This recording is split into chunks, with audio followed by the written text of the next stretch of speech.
Welcome to The Hypnotist, the show that gives you inside access to cutting-edge hypnosis with real clients facing genuine issues.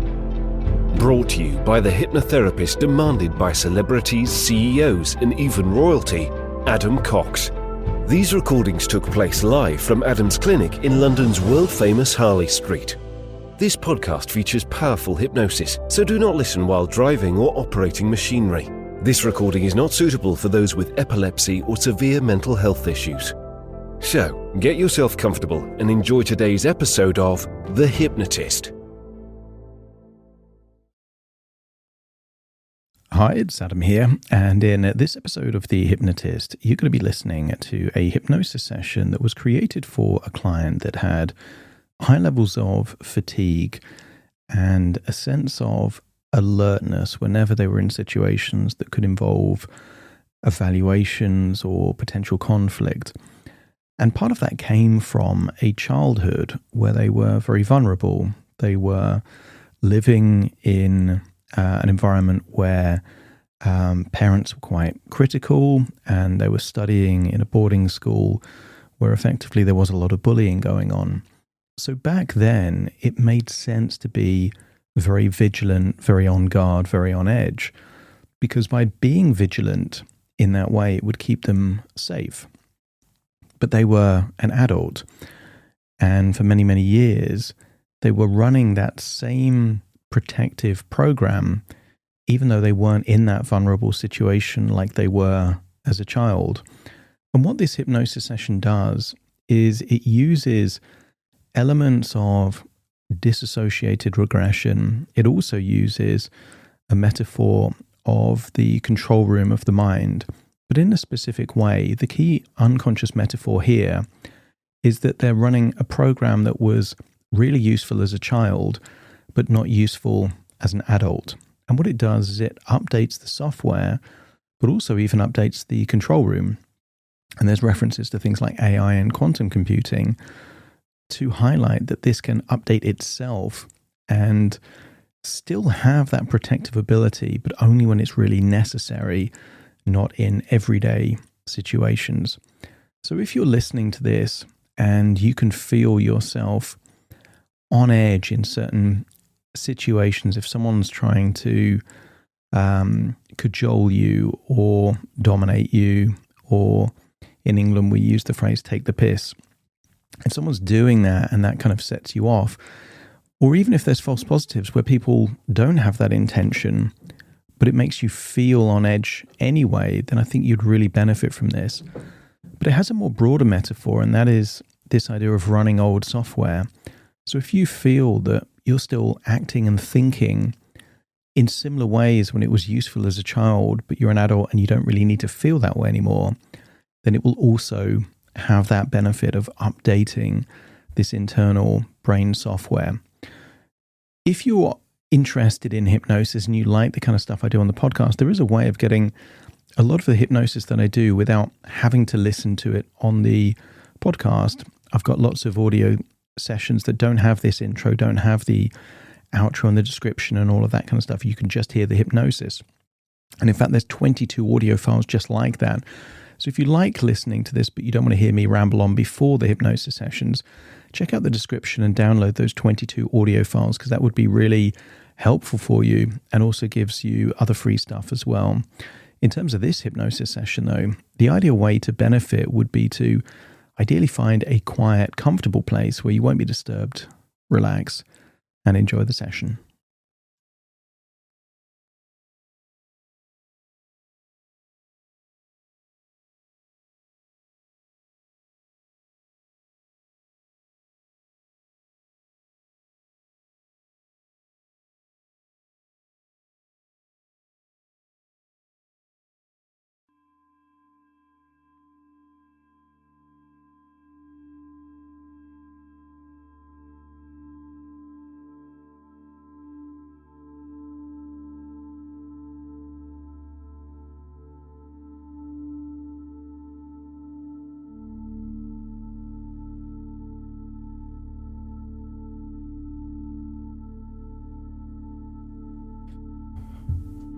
Take a deep breath in. And as you breathe in,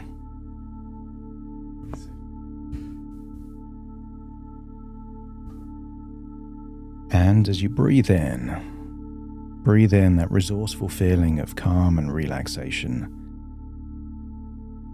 And as you exhale, just give yourself permission to release. To release any feelings of tension, stress, or worries. That's it. Just feel your eyelids getting heavier and heavier.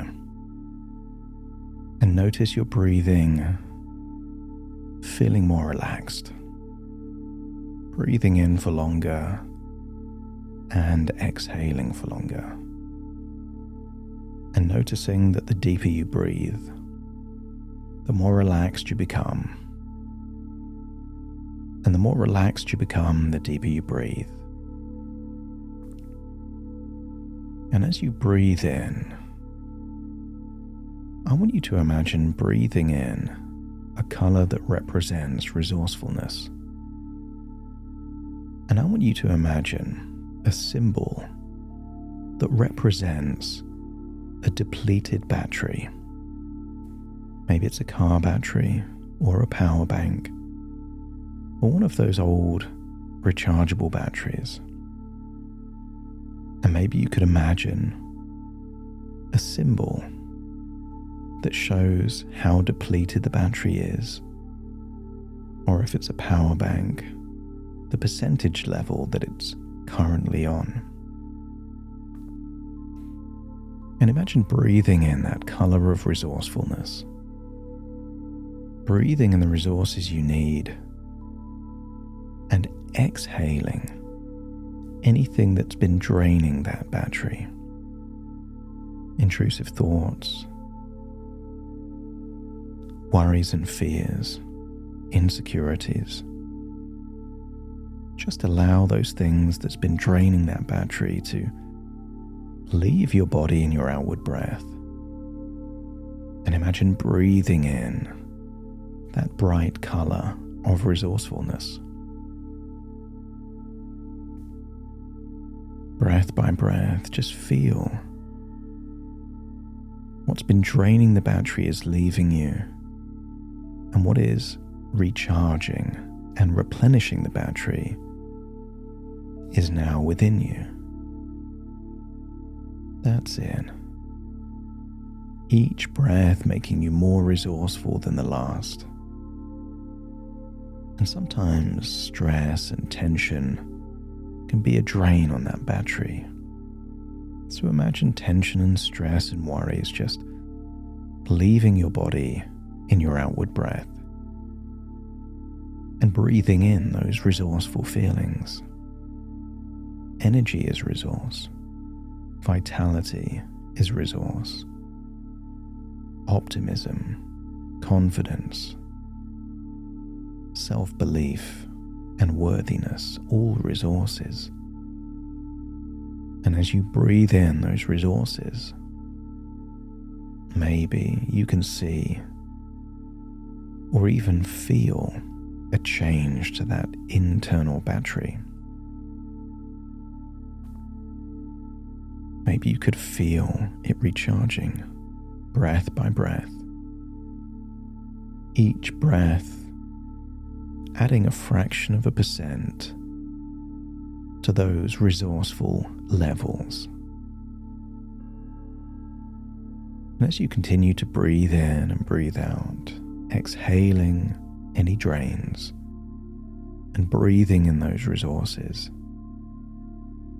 you'll get a sense that you are recharging and replenishing that battery. And sometimes a useful definition of stress and overwhelm are when demands exceed resources.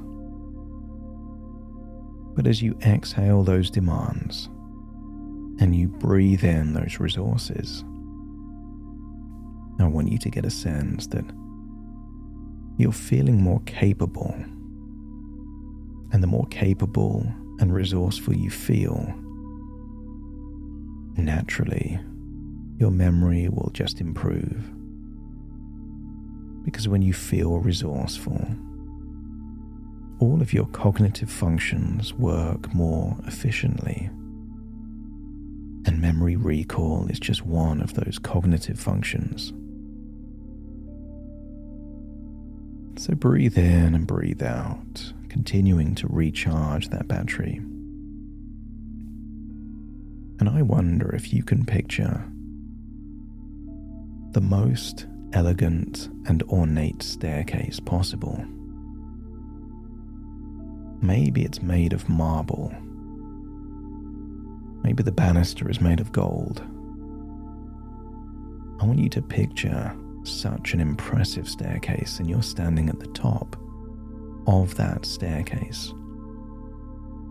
You could make this staircase carpeted with soft velvet or encrusted with jewels. You're standing at the top of this staircase, and at the bottom of the staircase is a reception area with several doors, and one of these doors is a control room to your unconscious mind. But right now, just picture yourself through your own eyes standing at the top of this impressive staircase. And very soon I will count down from 10 to 1. And with each descending number, you will imagine walking down the staircase. Each step down the staircase takes you not just deeper relaxed and more resourceful, but is you bridging from the conscious to the unconscious. And so many things that you do are unconscious. You don't consciously blink that often, or consciously breathe that often. 99% of your thoughts are unconscious. Most of your facial expressions, your body language, your physiology is all unconscious.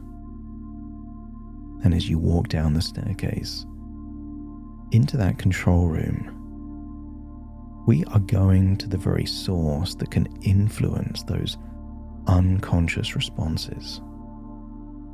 So let's walk down that staircase. 10. First step, and just feeling a release of tension.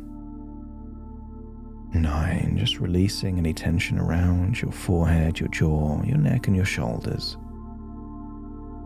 Another step down the staircase. 8.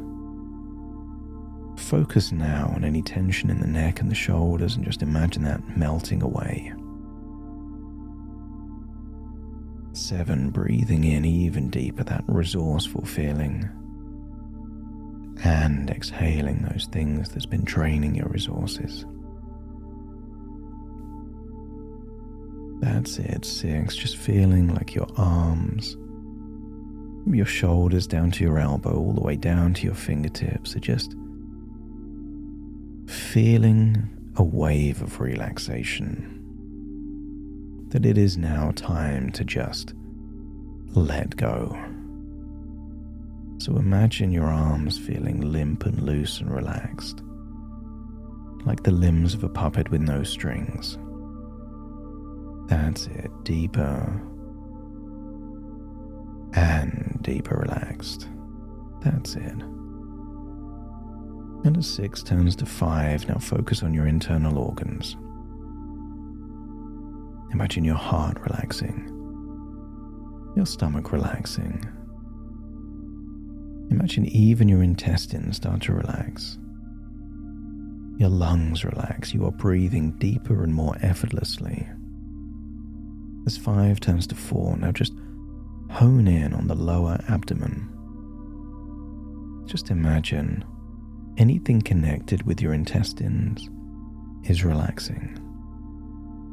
And some people call the gut the second brain, the intuitive brain.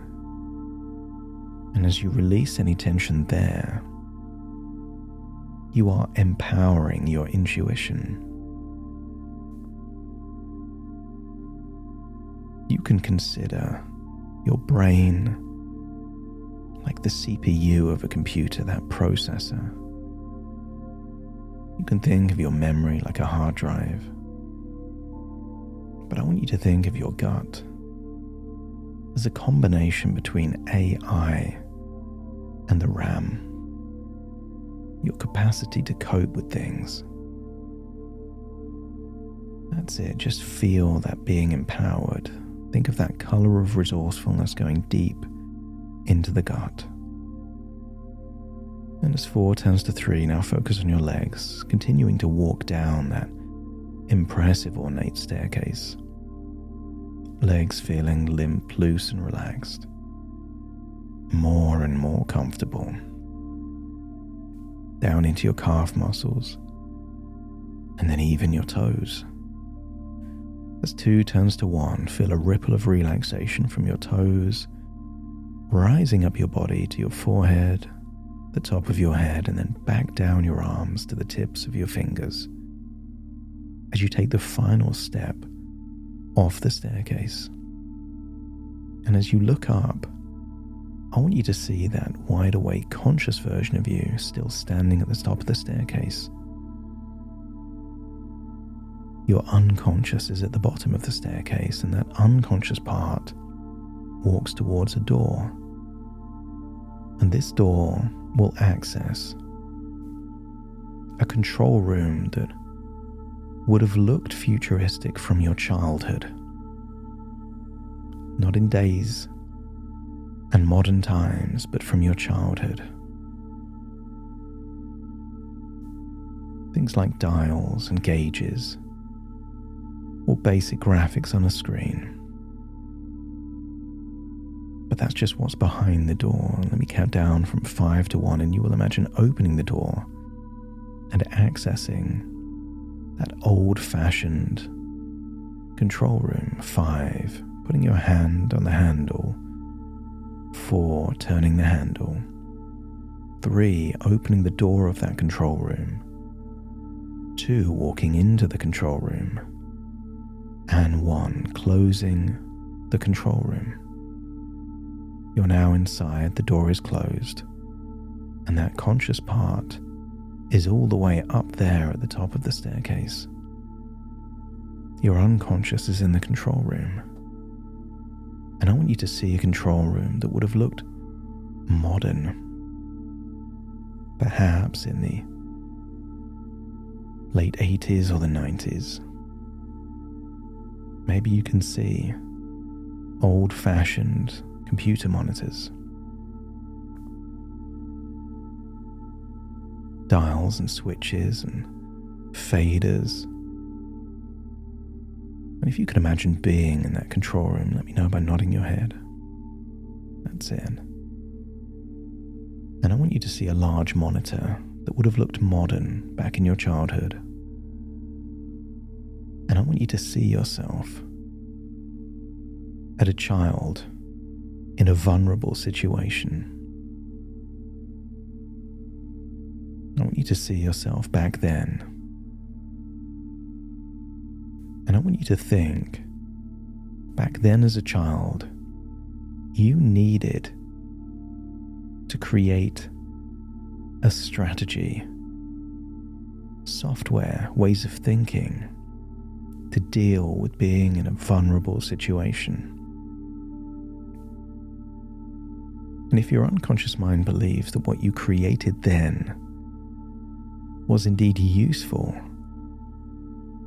to survive a difficult time, let me know by nodding your head. And I want you to thank that part on the screen for being so intelligent, industrious, and pragmatic. You identified a problem and you created ways of thinking to deal with that problem. So thank that part. What it did back then was gave you an advantage, an edge, or just an ability to cope. And back then, extra adrenaline, the ability to second guess motives, The ability to read even subtle cues and expressions was helpful. So thank that part.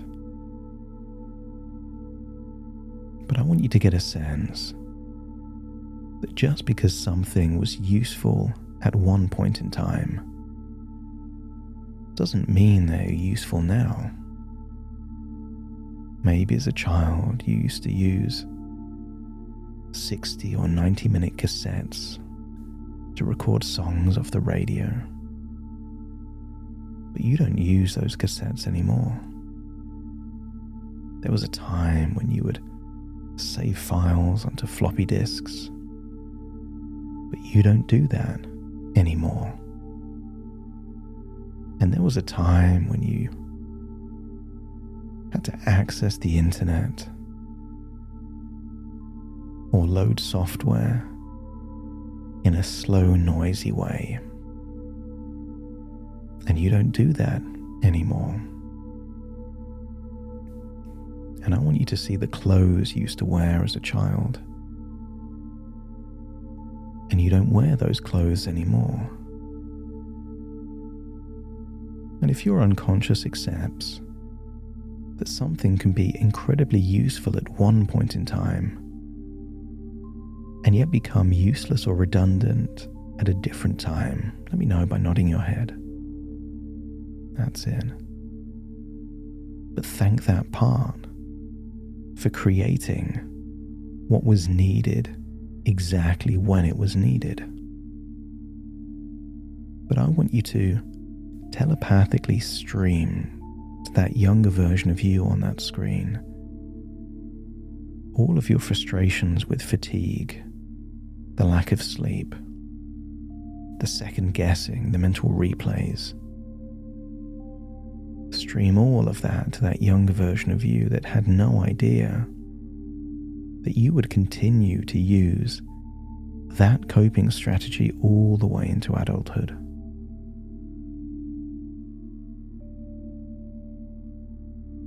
And maybe that younger version of you is sad because the intention was to be useful and pragmatic and helpful, not to curse you with something that would deprive you of sleep and energy. And I want you to imagine, knowing what you now know, what new ways of handling situations would also keep you safe, but reduce the resources needed. And I want you to imagine seeing different dials and gauges, buttons and switches. I want you to get a sense that all of that vigilance and second guessing was useful at one time, but now you can dial that all the way down. And that element of looking for clues of malicious intentions, people abusing power dynamics, was helpful, but now less helpful. So you can dial that down all the way down. And I want you to increase the dial of discernment. There will be situations that people are looking to humiliate you or dominate you. But these are rare occasions. So as you dial down the vigilance, as you dial down that protective shell, increase the discernment, increase your ability to differentiate between when is a safe, relaxed situation and when is one of those vulnerable situations. Because if you are in a context or environment where your physical or emotional safety is being threatened, Isn't it useful to have this software running? Just an updated version of it. And if your unconscious agrees, let me know by nodding your head. That's it. And I want you to think of the computer you use or the phone you use. And just imagine having it filled with software running that you were never using. Software or applications, wouldn't that drain the processing power? Use up all of that RAM? Wouldn't the ideal thing to do to get more energy and utility from that computer or phone be to just close down the software and applications that you're not using anymore, knowing that you can always reopen them whenever you want? And I want you to imagine seeing a screen showing all of these applications running, unconscious applications, second guessing, vigilance, paranoia. These are all software running and using your energy, but you need that energy. So just imagine closing down all of those applications.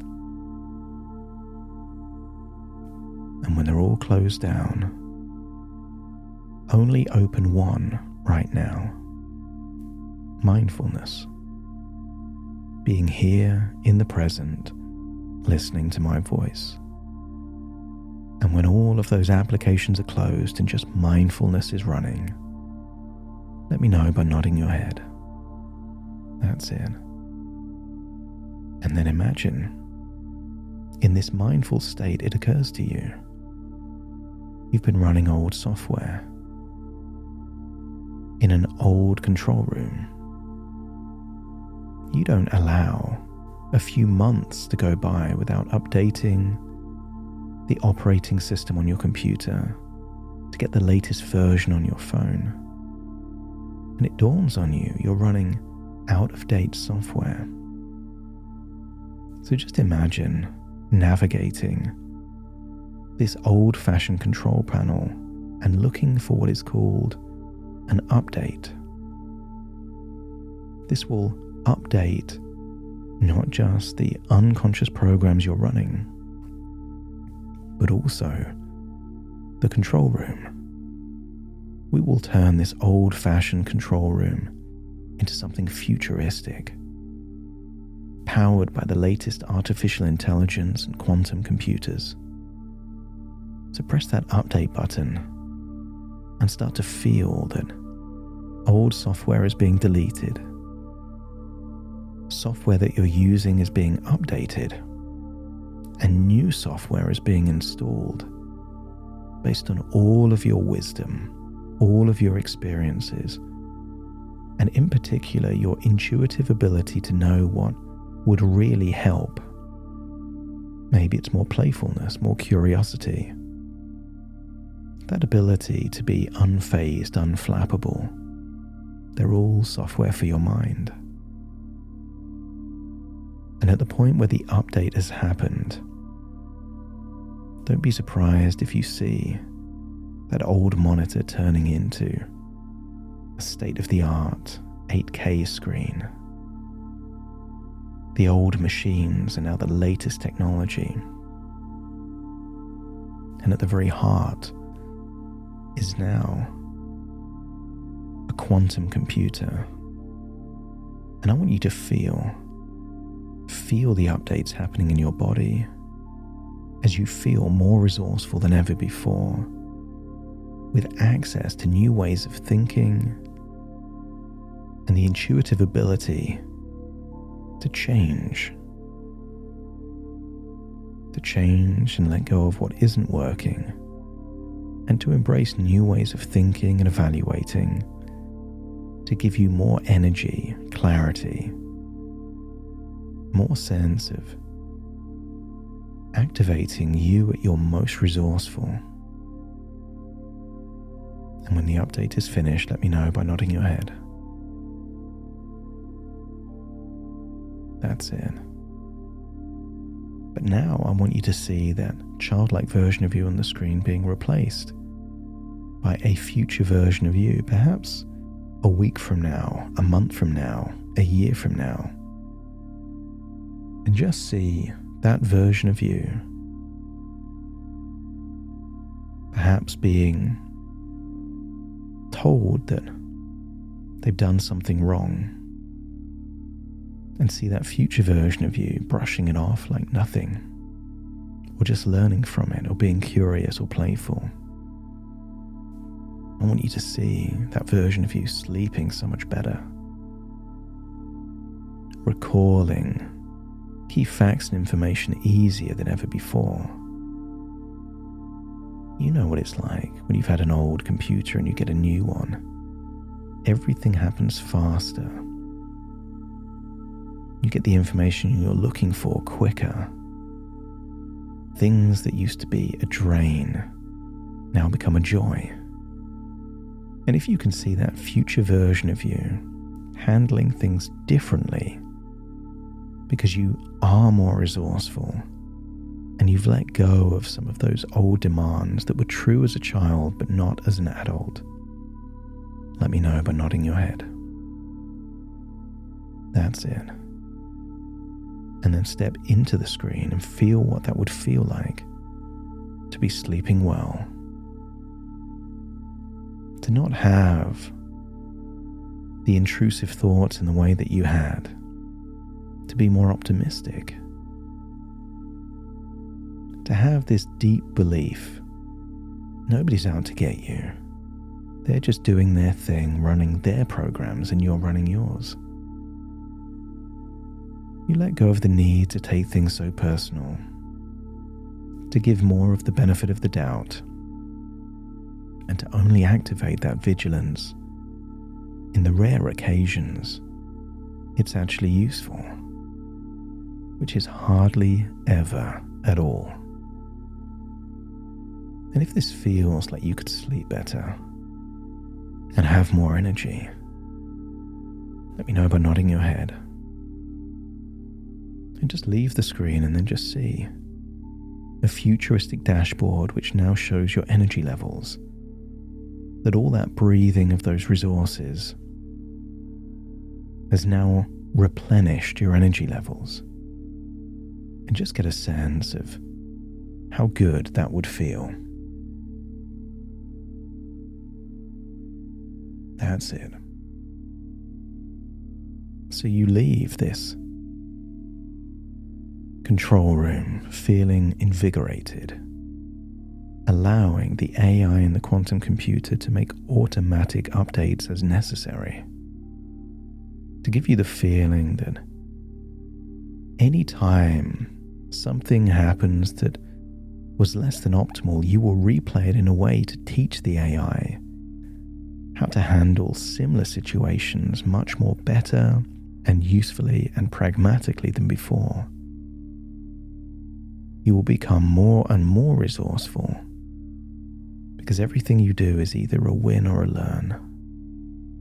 So imagine leaving that control room, climbing up the stairs, stepping into that version of you, the conscious part, and then realizing you have a choice. The choice when I count from 1 to 10 is either to awaken or to find a bedroom in this impressive place that enables you to have a deep sleep. If it's time to awaken, 10 will make you awake. And if it's time to sleep, the number 10 will help you sleep. Starting to count. 1, 2, 3, 4, 5, 6, 7, 8, 9, 10.